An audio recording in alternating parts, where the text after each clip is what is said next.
میرے نبی اکرم صلی اللہ تعالیٰ علیہ وسلم نے فرمایا 3 طرح کے لوگ ایسے ہیں کہ ان کی نمازیں ان کے کانوں سے اوپر نہیں جاتی۔ اللہ تعالیٰ کی بارگاہ تک، عرش تک پہنچنا تو دور کی بات، کانوں سے اوپر نہیں جاتی۔ 3 قسم کے لوگ ہیں۔ فرماتے ہیں ایسی عورت جو اس حال میں رات گزارے کہ اس کا خامد اس سے ناراض تھا، تو اٹھ کے تہجد پڑھے یا عبادت کرے یا صلاۃ اللیل کرے، اس کی نماز اس کے کانوں سے اوپر نہیں جاتی۔ اور حضور علیہ السلام فرماتے ہیں ایسا امام کہ جو زبردستی امامت کرائے اور لوگ ان کی امامت کو پسند نہ کرے، ایسے شخص کی نماز بھی اس کے کانوں سے اوپر نہیں جاتی۔ اپنے اعمال صالحہ کو سنبھالیں۔ میرے رسول کریم صلی اللہ تعالیٰ علیہ وسلم نے کچھ چیزوں سے پناہ مانگی ہے۔ خود حضور نے، خود نبی پاک صلی اللہ علیہ وسلم، رسول کریم علیہ السلام نے پناہ مانگی۔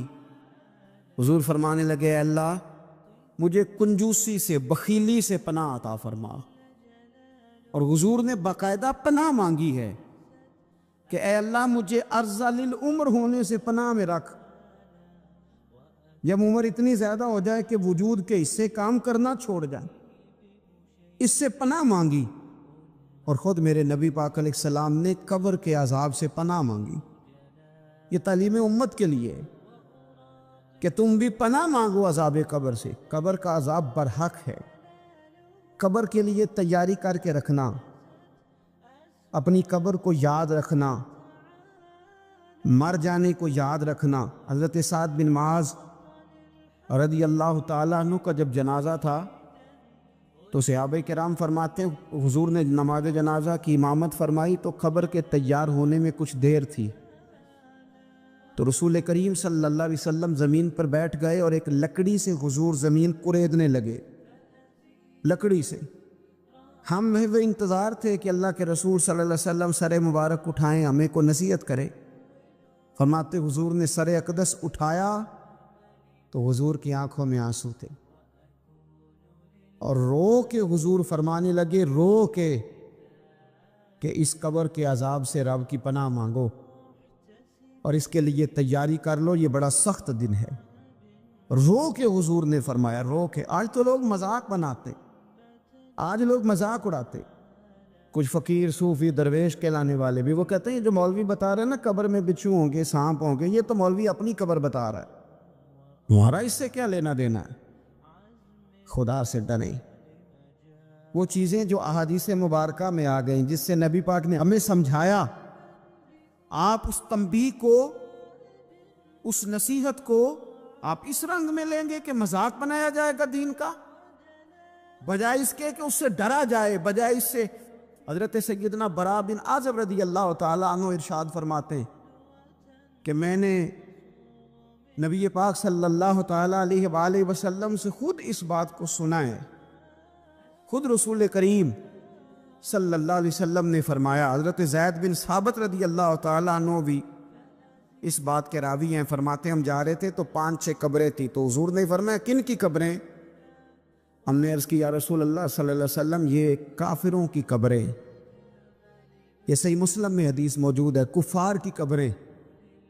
تو اللہ کے رسول صلی اللہ علیہ وسلم فرمانے لگے، ذرا حدیث کے لفظوں پہ غور کرنا، حضور فرمانے لگے اگر مجھے ڈر نہ ہوتا کہ تم اپنے مردوں کو دفن کرنا چھوڑ دو گے، اگر مجھے اس بات کا ڈر نہ ہوتا کہ تم اپنے لوگوں کو، مرنے والوں کو قبروں میں دفن کرنا چھوڑ دو گے، اگر یہ مجھے ڈر نہ ہوتا تو میں تمہیں سناتا کہ قبر کے اندر کس طرح عذاب ہوتا ہے۔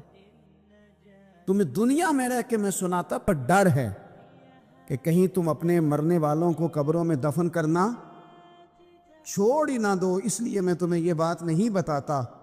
اور میرے رسول کریم صلی اللہ تعالیٰ علیہ وآلہ وسلم نے پھر ارشاد فرمایا، اپنے غلاموں کی طرف نظر فرمائی، یہ بات کہہ کے کہ اگر مجھے ڈر نہ ہوتا کہ تم دفن کرنا چھوڑ دو گے تو تمہیں میں سنا دیتا کہ قبر میں کیا عذاب ہوتا ہے۔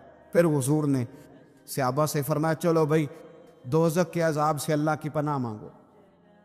تو سب کہنے لگے ہم دوزخ کے عذاب سے اللہ کی پناہ مانگتے ہیں۔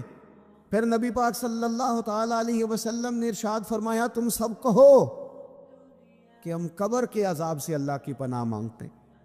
تو صحابہ نے کہا ہم قبر کے عذاب سے اللہ کی پناہ مانگتے ہیں۔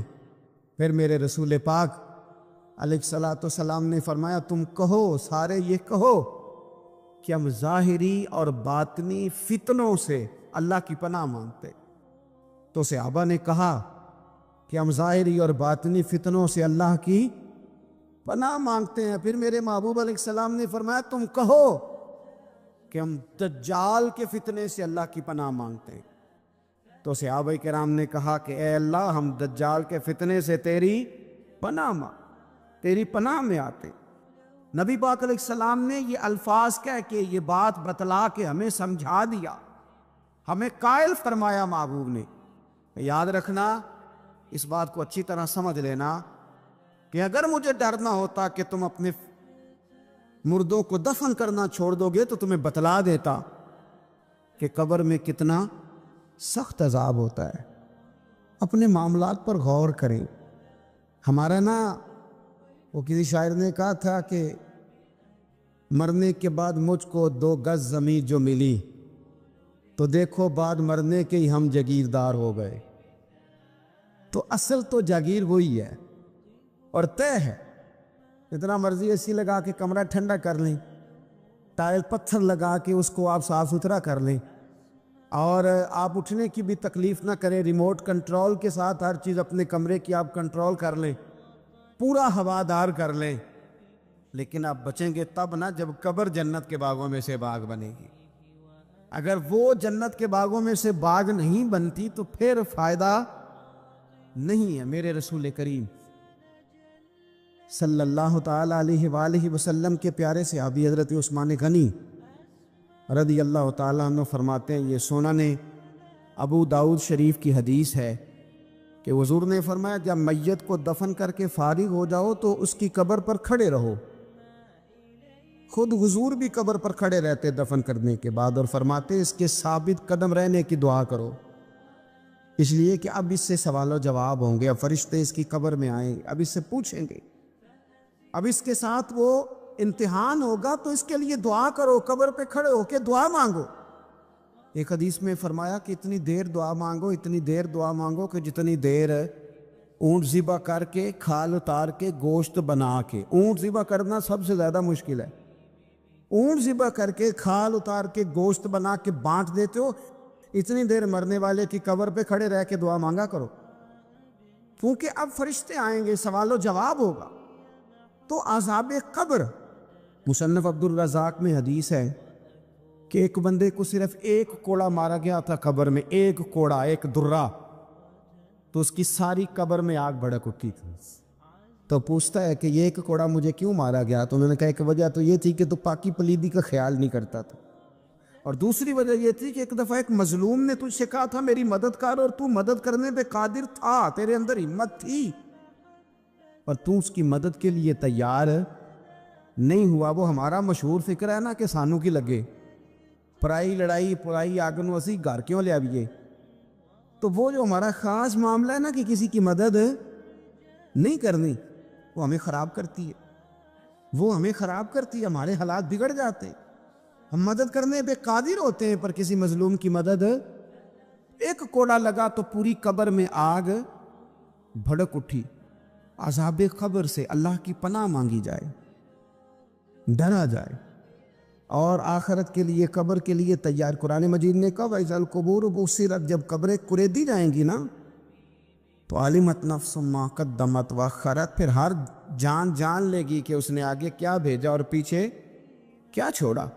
میرے عزیز، اپنی قبر کے لیے، اپنی آخرت کے لیے فکر کریں، تیاری کریں۔ ملا رومی ایک بڑی خوبصورت مثال دیتے ہیں اور بڑے شاندار انداز میں بات سمجھاتے ہیں۔ وہ کہتے ہیں مصر کے اندر نا ایک رواج تھا کہ وہ سال کے آخر میں، سمجھ لے ذی الحج کے آخری دن، یا جس طرح آج کل لوگ جنوری فروری سے کام چلاتے، تو وہ دسمبر کی آخری تاریخ کو نا پچھلے بادشاہ کو معطل کر دیتے تھے، اور یکم تاریخ کو وہ جا کے دریا کے کنارے کھڑے ہوتے تھے تو کشتی آتی تھی، جو پہلا آدمی اترتا تھا اسے بادشاہ بنا لیتے تھے، پورا سال اس کی بات مانتے، اور سال کے آخر میں جا کے پھر اس کو جنگل میں، جہاں جنگل میں درندے تھے، جھاڑیاں تھیں، خوفناک جگہ تھی، وہاں جا کے چھوڑ آتے تھے، درندے اسے پھاڑ ڈالتے۔ تو ایک سال ایک دانشمند آدمی اترا، وہ اس کو انہوں نے کہا کہ بھئی تو ہمارا بادشاہ ہے۔ انہوں نے کہا یہ کیا بات ہوئی؟ تو بادشاہ ہوں تو کیا مطلب؟ انہوں نے کہا جی ہمارا اصول ہے، پورا سال تیری بات مانیں گے، سال کے بعد جنگل میں چھوڑ آئیں گے۔ کہنے لگا سال تو بات مانو گے نا؟ نے کہا ہاں۔ کہنے لگا اچھا پھر سب سے پہلے مجھے وہ جنگل دکھاؤ جس میں تم نے آخر میں چھوڑ کے آنا، پہلے مکان کے پہلے سوسائٹی میں، گھر کے پہلے قبرستان کی طرف حاضری۔ قرآن پاک کی جو ترتیب ہے نا موت و حیات کی، پتہ کس طرح؟ الذی خلق الموت والحیات، وہ رب جس نے موت اور زندگی پیدا کی۔ قرآن زندگی کا ذکر بعد میں کرتا ہے، موت کا ذکر ہے۔ تو ملا رومی کہتے ہیں وہ آدمی کہنے لگا پہلے دکھاؤ نا کہاں سال کے بعد لے کے جاؤ گے؟ تو انہوں نے جا کے وہ جگہ دکھائی، اس جنگل میں سال کے بعد ہم نے آپ کو لے کے آ کے چھوڑنا ہے۔ تو کہنے لگا ختم ہو گئی بات، اسی جنگل میں چھوڑو گے نا؟ کوئی اور تو نہیں؟ کہا جی اسی میں چھوڑیں گے۔ کہنے لگا بالکل ٹھیک ہے۔ پہلا حکم تخت پہ بیٹھ سے اس نے یہ کیا کہ جنگل کے اندر جتنی خاردار جھاڑیاں ساری کاٹ دو، اس جنگل میں جہاں آخر میں جانا ہے وہ ساری جھاڑیاں کاٹ دی۔ پھر کہنے لگا جتنے درندے ہیں نا جہاں، وہ سارے مار دو، درندے مار دیے۔ کہنے لگا اب ہل چلاؤ، کیاریاں بناؤ، پھول لگاؤ، گلاب لگاؤ، چنبیلی لگاؤ، کرو اس کے اندر خوشبوئیں۔ وہ سارا سال وہ باغ کی تیاری کرتا رہا۔ سال کے بعد انہوں نے چارپائی پہ باندھا، جب اس باغ میں لے کے جا رہے تھے تو پرانے بادشاہ کہتے تھے نا نہیں میں نے نہیں جانا، چھوڑ دو، اتار دو، معاف کر دو۔ یہ پتہ کیا کہہ رہا تھا؟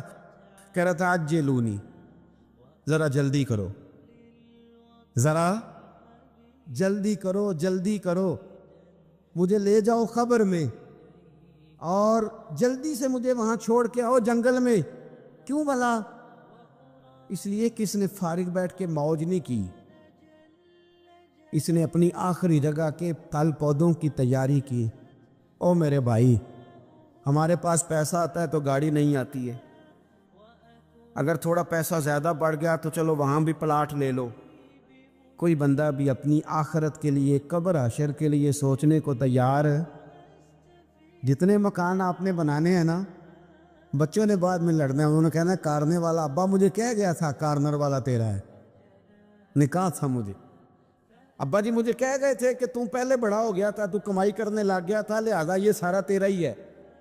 وہ سب کو کوئی نہ کوئی بات ابا کان میں کہہ ہی جاتا ہے، سب نے اپنے حصے کی کوئی نہ کوئی بات یاد کی ہوتی۔ ابا نے کہاں جانا ہے؟ جہاں حالت بڑی خراب ہے، جہاں حالات بڑے پیچیدہ ہیں، مہربانی فرمائیں۔ وہ جو تیاری ہے نا آخرت کی، یہاں رہ کے قبر کی تیاری کریں، یہاں رہ کے وہاں کے کیڑے مکوڑے ماریں، پھر وہاں جانے میں کوئی پریشانی نہیں ہوگی۔ پھر تو بندہ بھاگ کے جائے گا، بندہ بھاگ کے جائے گا۔ میں سنیا رات قبر دی کالی، پھر کہنے لگے میں تے بھی سنیا اتھے اونے ہونے جدے موڈے کملی کالی۔ تو یہ تو تب ہے نا کہ جب آپ نے اس کے لیے کچھ تیاری کی ہو۔ میرے رسول کریم علیہ السلام نے مومن کی قبر کا حال بھی بتایا۔ یہ تو ہے نا عذاب ان لوگوں کے لیے جو نافرمانی کرنے والے ہیں، یہ ان کی قبر کا حال بتایا۔ تو سنن ترمذی میں، صحیح ابن حبان میں حضرت ابو ہریرہ رضی اللہ تعالیٰ عنہ بیان کرتے ہیں کہ حضور صلی اللہ علیہ وسلم نے فرمایا جب میت کو قبر میں رکھا جاتا ہے تو اس کے پاس سیاہ رنگ والے اور نیلی آنکھوں والے دو فرشتے آتے ہیں اور اس کو اٹھا کے بٹھاتے ہیں۔ باقی حدیثوں میں 3 ہی سوال ہیں، لیکن اس حدیث میں حضور نے فرمایا انہوں نے بس میرے بارے میں ہی پوچھنا ہے، اٹھا کے بس میرے بارے میں صرف یہ پوچھنا ہے، بتا مدینے والے محبوب کے بارے میں دنیا میں کیا کہا کرتا تھا، کیا کہا کرتا تھا ان کے بارے میں دنیا میں۔ تو اعلیٰ حضرت بریلوی تو کہتے ہیں میں نے تو کہہ دینا ہے، سرور کہوں کہ مالک و مولا کہوں تجھے، باغ خلیل کا گل زیبا کہوں تجھے، تیرے تو وصف عیب تناہی سے ہیں بری، حیران ہوں میرے شاہ میں کیا کیا کہوں تجھے، لیکن رضا نے ختم سخن اس پہ کر دیا، خالق کا بندہ خلق کا آقا کہوں تجھے۔ اور پھر میر علی شاہ صاحب کہتے ہیں میں نے وہاں یہ کہنا ہے کہ مکھ چند بدر شاہ شانی ہے تے مت چمک دی لاٹ نورانی ہے، کالی زلف تے اکھ مستانی ہے، مخمور اکھی ہیں مد بریاں، سبحان اللہ۔ ماں اجمل کا ماں اکمل کا ماں احسن کا تے کتھے مہر علی، کتھے تیری ثنا، مشتاق اکھیں کتھے جاڑی۔ تو نبی پاک علیہ السلام فرماتے ہیں میرے بارے میں پوچھیں گے، میرے بارے میں۔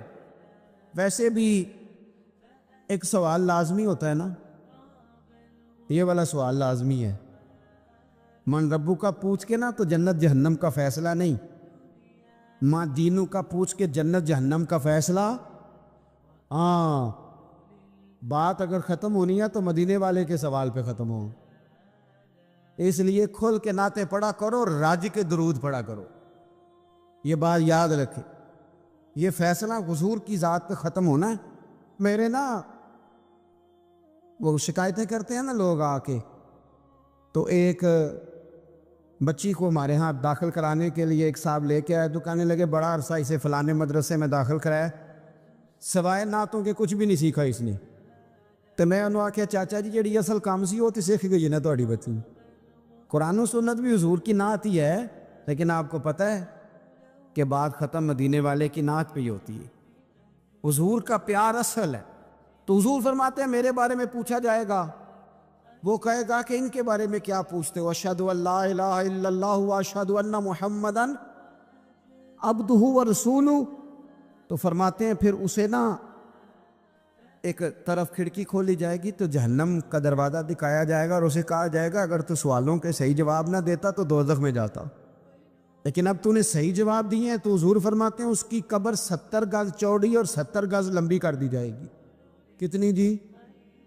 مسجد میں اسی والے حال میں جگہ مل جائے تو بندہ بڑا سکھی رہتا ہے، اور صبح جائے بینک اور پہلی لائن میں موقع مل جائے تو بندہ بڑا سکھی رہتا ہے کہ میرا جاتے ہی کام ہو گیا۔ او خدا کے بندے، قبر بندے کی قبر، مکان اچھی سوسائٹی میں اچھا خستہ اور سستا مل جائے تو بندہ کہتا ہے کہ سودا بڑا بارے دا لب گیا، بھائی بڑا کمال ہو گیا، مزہ نہیں آ گیا۔ قبر 70 گز لمبی اور 70 گز چوڑی، اور یہ ترمذی شریف پڑھ رہا ہوں، بڑی مزیدار حدیث۔ نبی پاک صلی اللہ علیہ وسلم فرمانے لگے پھر اس کی قبر کو نور سے بھر دیا جائے گا۔ حضور کو پہچان گیا نا، قبر نور سے بھر دی گئی، اور جب 70 گز لمبی کر دی گئی تو بڑے پیارے لفظ ہیں حدیث کے۔ حضور فرماتے ہیں وہ بندہ پھر فرشتوں سے ایک بات کہے گا، عربی میں بھی ہے اردو میں بھی ہے، پر میرا دل کرتا ہے پنجابی میں بتاؤں۔ وہ نا فرشتوں سے وہ بندہ کہتا ہے جب قبر ہو گئی نا 70 گز لمبی 70 گز چوڑی اور نور سے بھر گئی، قربان جائیں، حضور فرماتے ہیں وہ مردہ وہ جو قبر میں پہنچا ہے، جب اس کی قبر کو یہ شان ملتی ہے تو فرشتوں سے پتہ کیا کہتا ہے؟ کہتا ہے میں گھر نہ دسا ہوا جا کے، یہ ذرا گھر نہ بتاؤں دوڑ کے، یہ ذرا میں اپنے گھر بتاؤں بھاگ کے کہ اللہ نے بڑی خیر کر دی، اپنی اماں نو دسا ہوا، اپنی اماں نو میں بچوں کو بتا کے آؤں کہ موج بن گئی ہے، میں بتاؤں اپنی بیوی کو، بتاؤں اپنے بہن بھائیوں کو، میں گھر نہ دسا ہوا۔ قربان جائیں، میرے رسول کریم علیہ السلام فرماتے ہیں فرشتے اس سے کہتے ہیں نہیں تو کسی کو نہ بتا، نم کا نومت العروس، تو اس طرح سو جا جس طرح پہلی رات کی دلہن سویا کرتی، وہ بڑے چاؤں میں سوتی ہے، وہ بڑے پریم میں سوتی ہے، نہیں زندگی کا آغاز ہوتا ہے تو سوتی ہے۔ اور فرشتے کہتے ہیں اب تجھے وہی آ کے جگائے گا جو تیرے اہل میں تجھے سب سے زیادہ محبوب ہوگا، جو تجھے سب سے زیادہ محبوب ہوگا۔ میرا تو ایمان ہے کہ ہمیں تو قبر سے آ کے جگائیں گے بھی مدینے والے رسول، کہیں گے آؤ غلاموں چلیں، آؤ غلاموں۔ اور وہ کشمیر کے رومی وقت نے میاں صاحب نے کہا تھا بعد مرندے قبر میری تے میرے اپیرا جے کر پامے تیرا۔ آپ حسن دیکھیں کلام کا اور انداز دیکھیں، بعد مرن دے قبر میری تے میرے اپیرا جے کر پاویں پھیرا تے قبر دے وچوں ہڈیاں اٹھ کے مجرا کر سن تیرا. ایک دفعہ آ تو صحیح, میں لوگوں کو وجد کر کے دکھاؤں گا کہ دیکھو نا وہ آ جائے, وہ آئے ہیں میرے مزار پہ. آج دیکھو ذرا رنگ تو دیکھو کس طرح نرالا اور انوکھا ہو گیا. وہ خود آئے ہیں. مومن کی قبر جنت کا باغ بنے گی, اسے نوازا جائے گا, اسے دیا جائے گا, اسے عطا کیا جائے گا, اسے کہا جائے گا تو سو جا, تو نیند پوری کر, نیند پوری کر. میرے عزیز, کچھ لوگ ایسے ہیں جن سے عذاب قبر ہوگا ہی نہیں. میرے رسول کریم صلی اللہ تعالی علیہ وسلم نے ارشاد فرمایا کہ جو اللہ کے رستے میں شہید ہو گیا, یہ سنن نسائی میں موجود ہے, اسے عذاب قبر نہیں ہوگا, بلکہ ایک حدیث میں تو فرمایا حساب کتاب ہی نہیں ہوگا, اللہ بغیر سوال جواب کے جنت عطا فرما دے. حضرت زید بن ارقم رضی اللہ تعالیٰ عنہ بیمار تھے. یہ ذرا بات سننا میرے کریم کی. اللہ کے پیارے حبیب علیہ السلام تیمارداری کے لیے تشریف لے گئے, تو حضور سید عالم علیہ السلام نے جا کر جناب زید بن ارقم کی طبیعت کو دیکھا تو کمزوری تھی اور وہ پریشان بھی تھے. تو حضور علیہ السلام کو اللہ تعالیٰ نے غیب کے خزانوں کی کنجیاں عطا فرمائی ہیں. قریب مسکرا کے فرمانے لگے, زید اس بیماری سے پریشان نہ ہو, اس سے تو آپ نے ٹھیک ہو جانا ہے. اس روایت پر خاص غور کرنا کیا کہہ رہا ہوں. فرمایا اس سے آپ نے پریشان نہیں ہونا, اس سے تو آپ نے ٹھیک ہو جانا ہے, مسئلہ ہی نہیں. ہاں, اس کے بعد ایک وقت آئے گا آپ کی آنکھوں کی بینائی رخصت ہو جائے گی اور عمر بھی آپ کی لمبی ہوگی. یعنی ایک بڑھاپا, ایک نظر چلی جائے گی. اب آپ یہاں غور کریں سرکار تربیت کیا کر رہے ہیں. حضور فرما رہے ہیں یہ جو مشکل ہے یہ تو گزرنے والی ہے, اس کے بعد جو مشکل آنے والی ہے وہ اس سے بڑی ہے. فرمایا زید اس کے بعد آپ کی بینائی چلی جائے گی اور عمر بھی لمبی ہوگی, تو بتائیے اس وقت کیا کریں گے. تو حضرت زید بن ارقم رضی اللہ تعالیٰ عنہ عرض کرنے لگے, یا رسول اللہ میں اللہ کی رضا پر ثواب کی نیت سے صبر کروں گا. معنی کیا ہے؟ دکھ قبول محمد بخشا راضی رہن پیارے. ٹھیک ہے, اگر بینائی جائے گی اور بڑھاپا آئے گا تو قبول کریں گے. رب کی رضا کے لیے ثواب کی نیت سے صبر کریں گے. ایسے بھی کبھی دنیا میں میدان لگتے ہوں گے کہ بیماری آئے گی, بتایا جا رہا ہے اور پوچھا جا رہا ہے کہ تو کیا کرے گا, تو بتا رہے یا رسول اللہ صبر کروں گا, تو نتیجہ بھی وہیں بیان ہو رہا ہے. یعنی سارا سودا نقد و نقد. اسی وقت ہتھیلی پہ سرسوں جم رہی ہے. حضور نے فرمایا کیا کرو گے؟ یا رسول اللہ صبر کروں گا اللہ کی رضا کے لیے ثواب کی نیت سے. تو حضور فرمانے لگے اگر تو صبر کرے گا تو پھر نتیجہ سن, اللہ تجھے حساب نہیں لے گا, بغیر حساب ہی جنت عطا کر دے گا. او میرے بھائی, ایک مشکل سے آپ گزر گئے, اب آپ کو اگلی مشکل کے لیے تیار رہنا ہے. بدر ہو گیا, معرکہ بدر ہو گیا, بہت بڑی کامیابی سمیٹ کے مسلمان لوٹ آئے, پورے کفر پر دھات بیٹھ گئی, بڑے بڑے موٹے کافر سارے بدر میں مارے گئے. ابو جہل مارا گیا, عتبہ عتیبہ مارے گئے, چوٹی کے کافر مارے گئے. تو کیا اس کے بعد پھر معاملہ ختم ہو گیا؟ اتنی بڑی فتح سمیٹ کر مسلمان آئے, لیکن تھوڑے ہی عرصے کے بعد احد میں جانا پڑا. بھئی آپ تو فتح یاب ہو گئے, کامران ہو گئے, اور اس وقت 313 تھے, اب تو 1000 تعداد ہو گئی. لیکن اس کے بعد جو مشکل آئی اس سے بڑی آئی. 70 صحابہ شہید ہوئے, سعد بن ربی شہید ہوئے, حضرت عبداللہ بن جہش شہید ہوئے, حضرت امیر حمزہ کا سارا وجود کاٹ دیا گیا, آنکھیں نکال دی گئیں, ہونٹ کاٹ دیے گئے. اس کے بعد جو مشکل آئی اس سے بڑی تھی, صبر سے برداشت کی. حالات ٹھیک ہو گئے نہیں, خندق تیار ہے, مارکا تیار ہے, اور قحط کا زمانہ اور کڑاکے کی سردی، بھوک کا یہ عالم کے لوگوں نے پیڑ پہ پتھر باندھ لیے، لیکن خندق کھودنی ہے، میدان میں رہنا ہے۔ یہ معاملہ ختم ہوا تو کیا بات دب گئی؟ عمرے کے لیے گئے تو انہوں نے حدیبیہ میں روک لیا۔ اب کیا یہاں معاملہ رکا؟ نہیں، پھر فتح مکہ کی باری آئی، پھر تبوک۔ میرے رسول پاک علیہ الصلوۃ والسلام نے پوری دنیا پر اسلام کا جھنڈا لہرا دیا۔ کہاں کہاں تک اسلامی سلطنت پہنچ گئی؟ جناب عمر کے زمانے میں وہ قادسیہ کے علاقے، روم، ایران، تو کیا قربانیاں ختم ہو گئیں؟ بس طاقت آ گئی، قوت آ گئی، ہمت آ گئی، ہزاروں علاقے زیر نگیں آ گئے، ختم ہو گیا معاملہ؟ نہیں، جناب عمر شہید ہوئے، پھر حضرت عثمان شہید ہوئے، حضرت علی نے 9 سال یا 13 سال کی عمر میں جہاد شروع کیا تھا، عمر میدانوں میں گزری، پھر مولا علی شہید ہوئے۔ اب کیا آسانی ہو گئی، آسودگی ہو گئی؟ نہیں، یہاں تو باریاں ہیں امتحان دینے کی۔ امام حسن کی باری آئی تو زہر دے دیا گیا، انتڑیاں کٹ کٹ کے گرنے لگیں، اور حسن ابن علی کا جب جنازہ اٹھا تو سب سے زیادہ رو رو کے پلو سید عائشہ صدیقہ کا بھیگ گیا، اور جو سب سے زیادہ ستاتا تھا مروان، وہ بھی ایک نکر میں کھڑا ہو کے رونے لگا۔ تو کسی نے کہا ساری زندگی تو نے فاطمہ کے بیٹے کو ستایا ہے، ظالم آج روتا کیوں ہے؟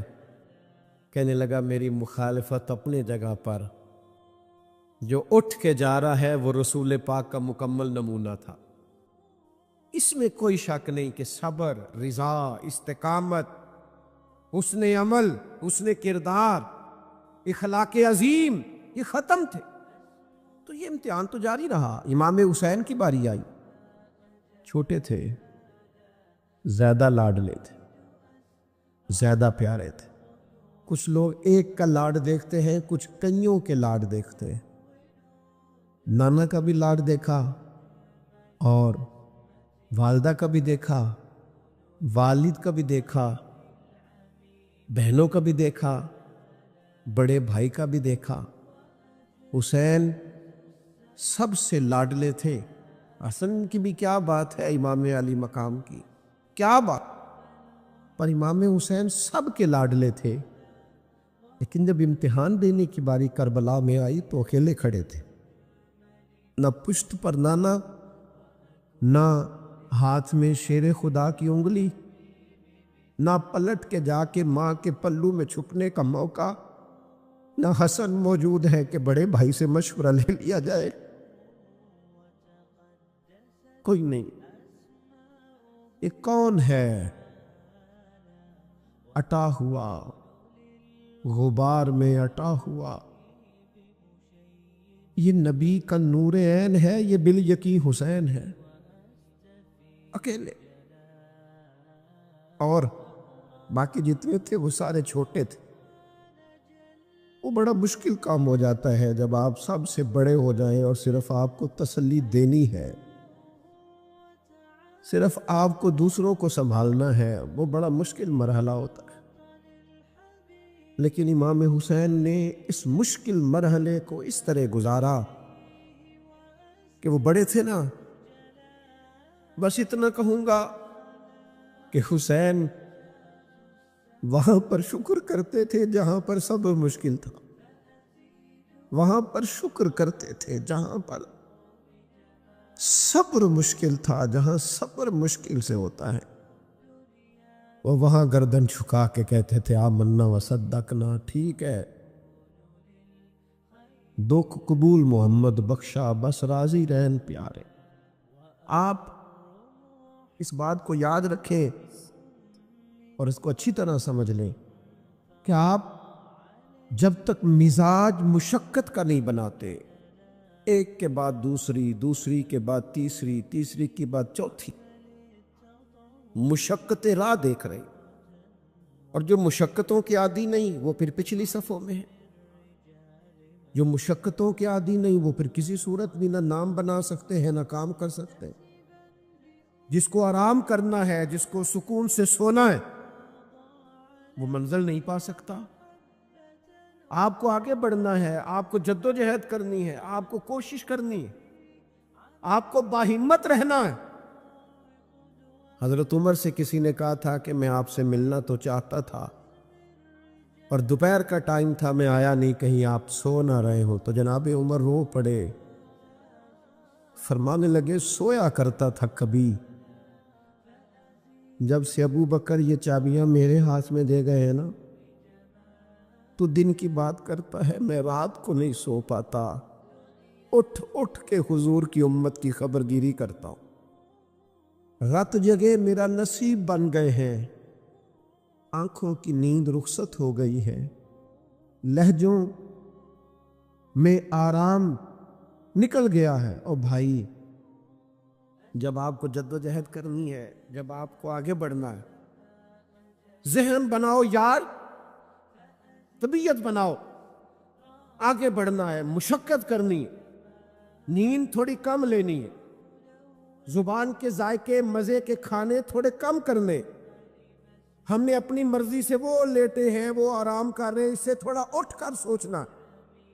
امام علی مقام کا پیغام یہ ہے کہ تو بڑا تب بنے گا جب تیری زندگی محنت والی، کوشش والی، جد و جہد والی ہوگی۔ اور پھر اس کے بعد کیا کرنا ہے؟ ایک کوشش کرنی ہے۔ اس کے بعد اگلا کام یہ ہے کہ جہاں رب رکھے نا، وہاں رہنا بھی ہے، اس کی رضا پہ۔ جب آپ مسلمان ہوتے ہیں نا، کلمہ پڑھتے ہیں، تو ہم اعلان کرتے ہیں آج کے بعد فیصلے میرے نہیں چلیں گے، فیصلے اللہ کے چلیں گے۔ لیکن پریشانی پتہ کب ہوتی ہے؟ جب ہم فیصلہ اپنی مرضی کا مانگتے ہیں۔ او بھائی، جب تو مالک کا غلام ہے، بندہ ہے، تو پھر دکھ کس چیز کا نام ہے؟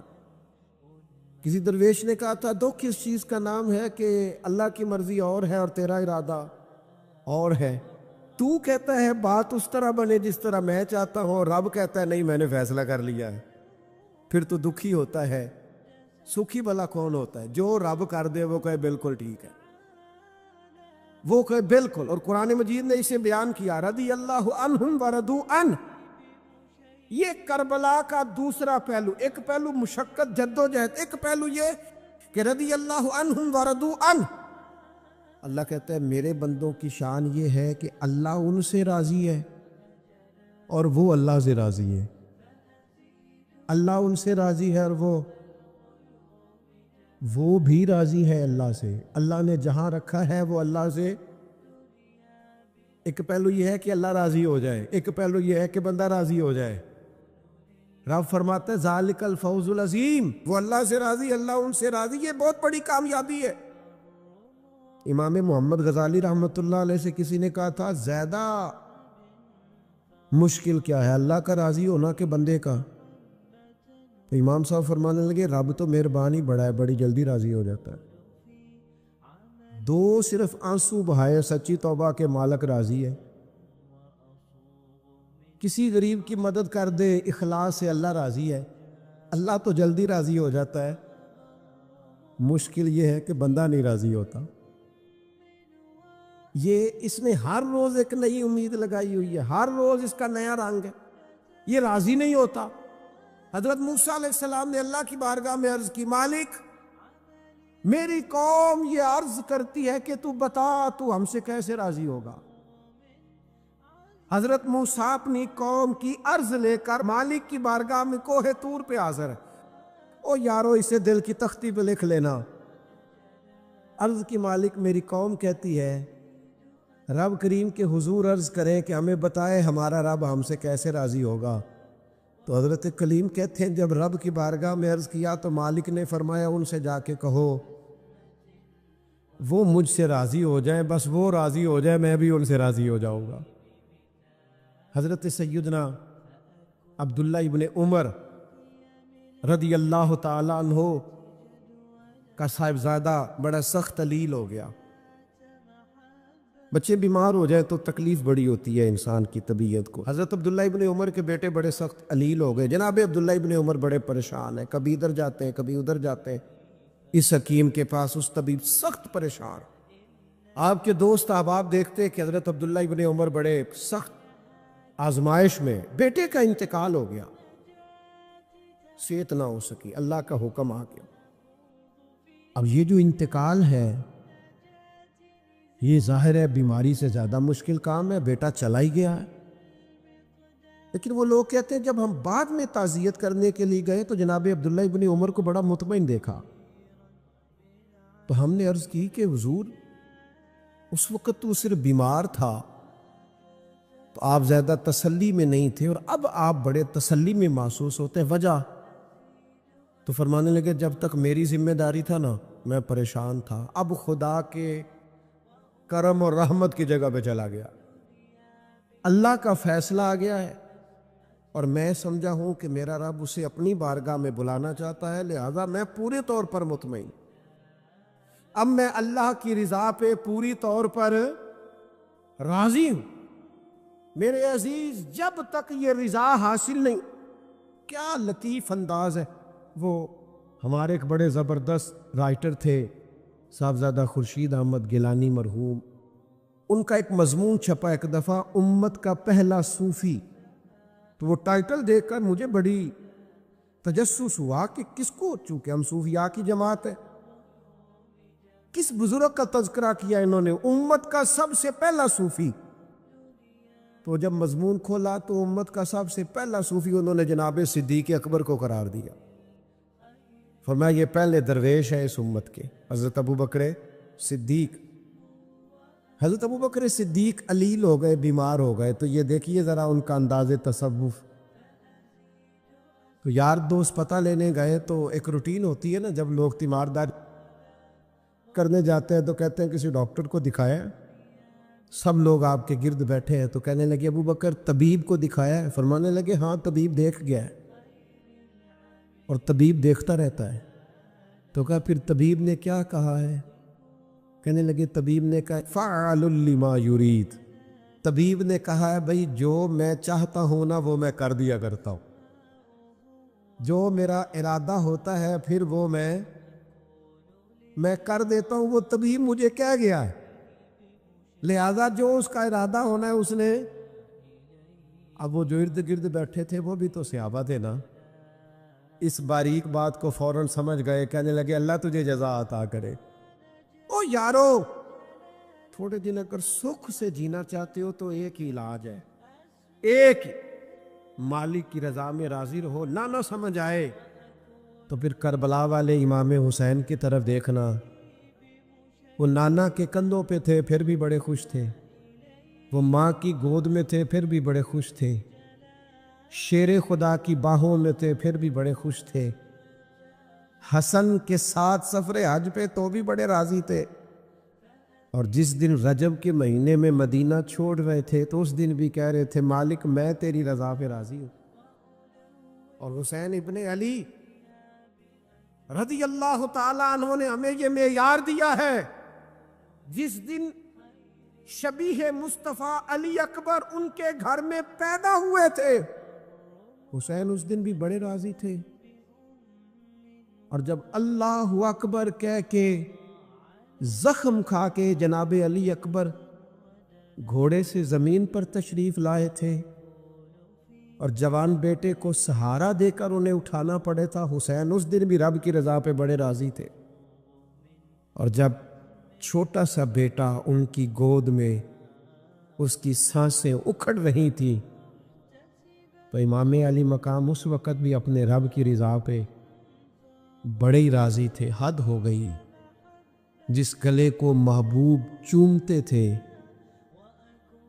اس وقت بھی حسین راضی تھے، اور جب اسی گلے پہ خنجر چل رہے تھے تو امام علی مقام نے یہ نہیں کہا کہ مالک میرا اتنا امتحان، آخر میرے مسئلے کب حل ہوں گے، میری مشکلات کب حل ہوں گی، آخر کس وقت، یہ نہیں فرمایا، بلکہ یہ سارا کچھ سہ کے